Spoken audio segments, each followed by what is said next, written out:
Nama Tuhan, perkenalkan nama saya Mer Rembulan. Saya akan membuat video pembelajaran saya untuk memenuhi mata kuliah saya hermeneutika. Di sini saya ambil opsi ayat Alkitab dalam Yohanes 10 ayat 5. Tetapi seorang pasti tidak mereka ikuti, malah mereka lari daripadanya karena suara asing tidak mereka kenal. Nah, sebagai latar belakang ditulis oleh Rasul Yohanes. Kalau bisa kita lihat di sini adalah Yohanes adalah murid yang paling dikasihi. Nah, Injil ini memiliki dengan gaya dan tujuan yang berbeda dibanding dengan 3 Injil lainnya, yaitu Matius, Markus, Lukas. Nah, kepada siapa ditujukan? Kepada orang-orang percaya baik Yahudi maupun non-Yahudi untuk memperkuat iman mereka sebagai anak Allah.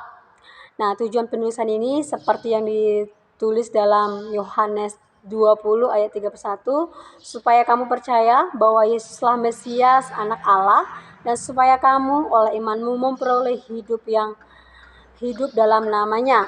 Situasi dan kondisi penulisan saat itu adalah pada saat gereja mulai berkembang, tetapi banyak penganiayaan dan ajaran sesat muncul.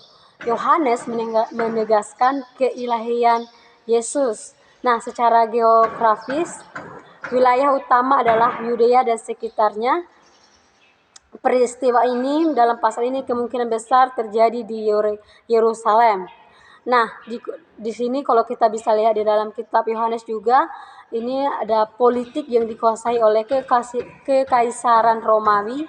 Orang Yahudi hidup di bawah penjajahan Romawi, namun masih memiliki kebebasan terbatas dan menjalankan agama mereka. Nah, agama dan kepercayaan dalam kitab Yohanes ini kalau kita bisa lihat adalah orang Yahudi memegang hukum Taurat. Nah, budaya Yahudi itu kental dengan simbolisme gembala domba sebagai relasi antara pemimpin dan umat komunitas.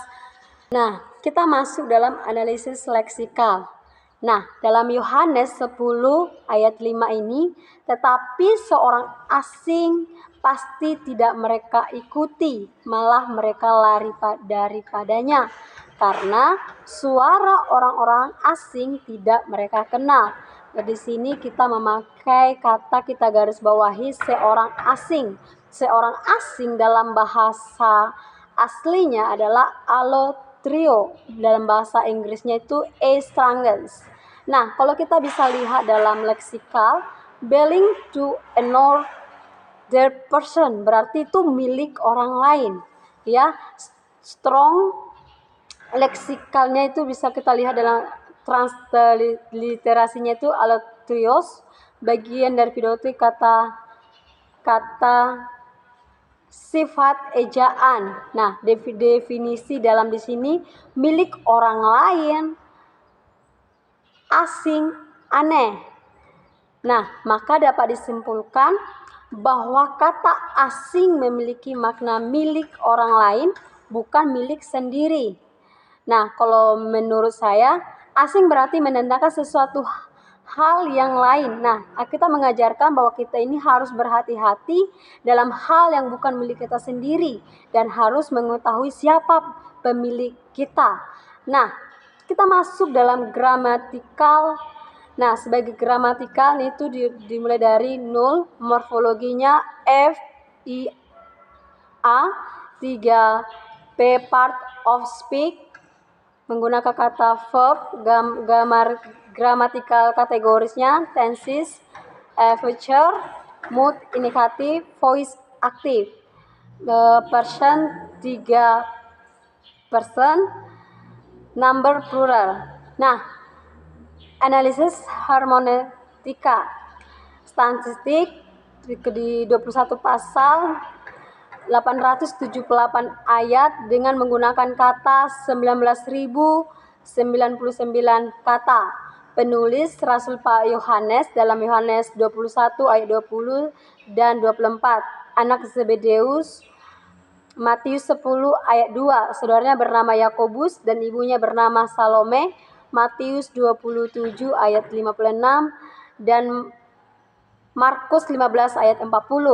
tema dalam Yohanes itu adalah Yesus putra Allah, Yesus adalah anak Allah. Waktu penulisan kitab Yohanes sekitar 80 sampai 55 Masehi. Tempat mungkin di Efesus. Kata kunci dalam Yohanes adalah kehidupan. Nah, Kristus dalam kita dia adalah anak Allah. Nah, dalam gramatikal adanya itu nul, morfologi, adjektif, DMS, part of speak, adjektif, gramatikal kategoris, case, datif, kepada, menggunakan gendernya maskulin, numbernya singular. Nah, kalau kita bisa lihat di sini, perintah aktif sekarang oleh orang kedua jamak. Kata asing kalau kita lihat dari segi gramatikal ini merupakan perintah aktif. Asing merupakan perintah yang diberikan Tuhan kepada kita agar melihat bahwa seorang asing harus kita berhati-hati. Maka dapat disimpulkan yang kita butuhkan dalam kehidupan kita ialah Tuhan, bukan orang asing yang hadir dalam hidup kita. Sebab seorang asing tidak mengenal Tuhan, seperti dalam Yohanes 10 ayat 11 di situ, akulah gembala yang baik. Gembala yang baik memberikan nyawanya bagi domba-dombanya. Nah, di ayat ini menegaskan bahwa hanya Tuhanlah yang menjadi gembala kita.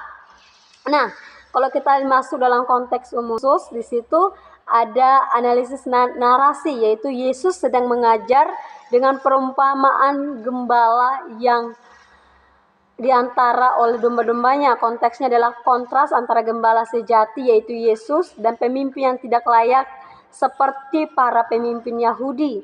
Nah, pasal sebelumnya Yohanes 9 yang dimana di situ menceritakan Yesus menyembuhkan orang buta sejak lahir, orang menolak percaya meskipun ada mujizat.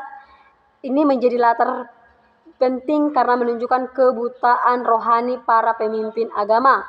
Nah, kalau kita bisa lihat dulu juga pasal setelahnya itu ada Yohanes 10 ayat 6 sampai 21. Yesus menjelaskan bahwa adalah pintu bagi domba-domba dan gembala yang baik memberikan nyawanya bagi domba. Kepada siapa? Yesus berbicara kepada orang-orang Yahudi, khususnya para pemimpin gereja. Nah, tempatnya pada waktu itu kalau bisa kita lihat di Yerusalem, kemungkinan saat perayaan. Nah, kita bisa lihat di dalam Yohanes 10 ayat 22 menyebut hari raya pentabisan bait Allah. Nah, kitab Yohanes 1 dari 4 Injil dalam perjanjian baru. Perjanjian baru Yohanes menulis setelah kematian dan kebangkitan Yesus. Nah, integritas. Ayat ini menegaskan bahwa hanya Yesus yang pantas diikuti sebagai gembala sejati. Domba-domba yaitu umat percaya akan mengenal suaranya karena ada hubungan yang intim dan personal. Pemimpin atau pengajar palsu tidak akan diterima oleh domba-dombanya yang sejati. Ini juga berbicara tentang keamanan rohani. Mereka mengenal Yesus tidak akan tersesat dengan mudah. Nah, sebagai aplikasinya dalam kehidupan kita sehari-hari, sebagai orang percaya, kita perlu mengenali suara Yesus melalui firman Tuhan dengan cara membaca Alkitab, berdoa, dan adanya persekutuan dengan Tuhan. Hati-hati terhadap ajaran palsu atau pemimpin yang menyesatkan. Kenali Yesus lebih dalam lagi agar kita tidak mudah disesatkan oleh suara asing.